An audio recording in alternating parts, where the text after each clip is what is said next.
Shonen Jump's current lineup consists of some of the most overlooked groups of manga I've ever seen. Not a single series I've read has fallen short of being revolutionary.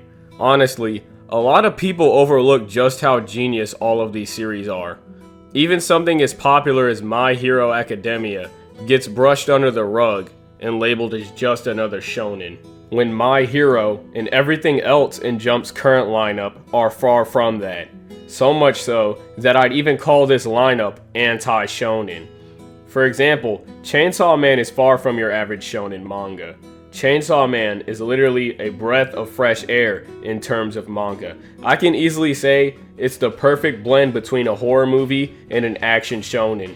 The mangaka behind Chainsawman, Tatsuki Fujimoto, also made another series prior to Chainsawman, Fire Punch.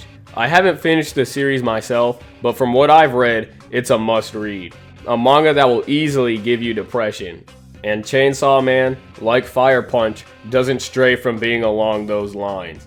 It hasn't hit the same lows as Fire Punch in terms of sadness, but Chainsawman will definitely catch you off guard. Outside the topic of being depressing, Chainsawman is gory, juvenile, and over the top. For the sake of saving your impressions, it's better you just take my word for it. Other than that, I love this manga, and it's a joy to read every week. I'd be lying though if I said I didn't think it was a bit slow around chapters 15 to 20. But after that, the series picks right back up. And that's not much of a complaint considering most mangas pick up in the 20s anyway. But it's kinda hard to talk about this manga and what it has to offer without spoiling some parts of it. But if I wanted to show you what type of energy it's on, I'd play this clip. Oh! So pretty. She's so pretty. When did you get here? I couldn't sleep, so I got here at 5 in the morning. So, what exactly were you thinking of doing today? This is kind of my first time hanging out with a woman before. Today, we're going to watch a bunch of movies. From now until midnight.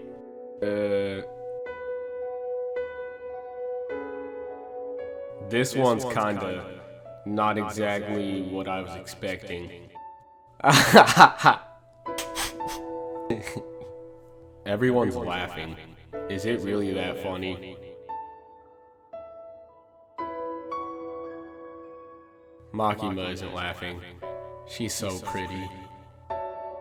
That one was kinda...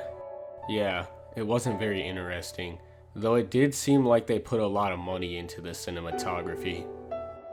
Alright, shall we see the next one?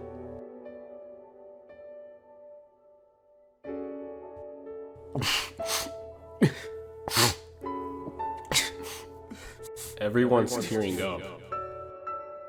She isn't. She's so pretty. That one was kinda... I'm not really a fan of tearjerkers. The score was really nice at least. The plot was really contrived. That was just really generic. This is the last one. The reviews for this one say it's a bit complex and hard to follow, but do you want to watch it? Honestly, I was kinda iffy on all of them so far. Maybe I just don't really get movies. That's how it is for me too. I only really get into maybe 1 in 10 movies I try. But there have been times that one changed my life.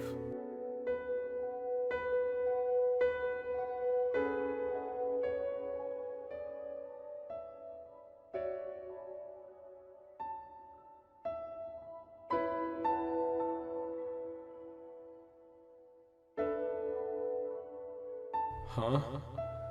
Whoa. But it's such a trivial scene. I hope Makima doesn't notice.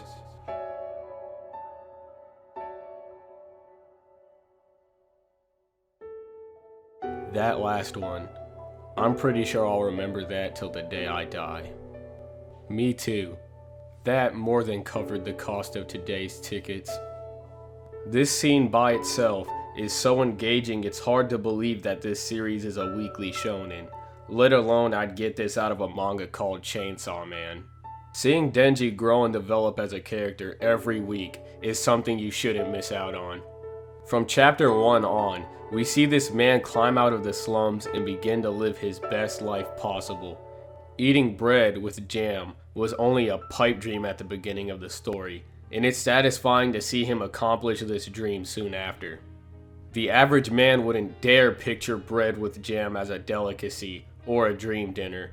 Most people would even consider it as a low. But what makes Denji such an interesting take on a shonen character is because the average man's lows are his highs. After reading Chainsawman and seeing Denji struggle, you really appreciate life more. Characters even make fun of how far he goes for these simple tasks. It's actually quite sad even. You can't really blame him because he never really had a fair chance at living life. He doesn't know how to live life. So he tries his best to find meaning in his new ordinary life, and even begins to question if he's still human. But Denji isn't the only interesting character in this manga. Aki is easily my second favorite character. He's a perfect example of a wannabe shonen protag in a world that won't let him be one. You really can't help but to want to root for him on his quest to kill the gun demon, and root for Denji to live his life to the fullest. If you still haven't decided on whether or not you should fully commit to this weekly, the best option would be to read the first 5 chapters of Fire Punch, then read Chainsawman to see what type of storytelling Tatsuki Fujimoto is capable of. If you take my word for it, read both, but get caught up in Chainsawman first. I hope you guys enjoyed the video, but I do plan on making more videos on this manga, and with that, I'm out.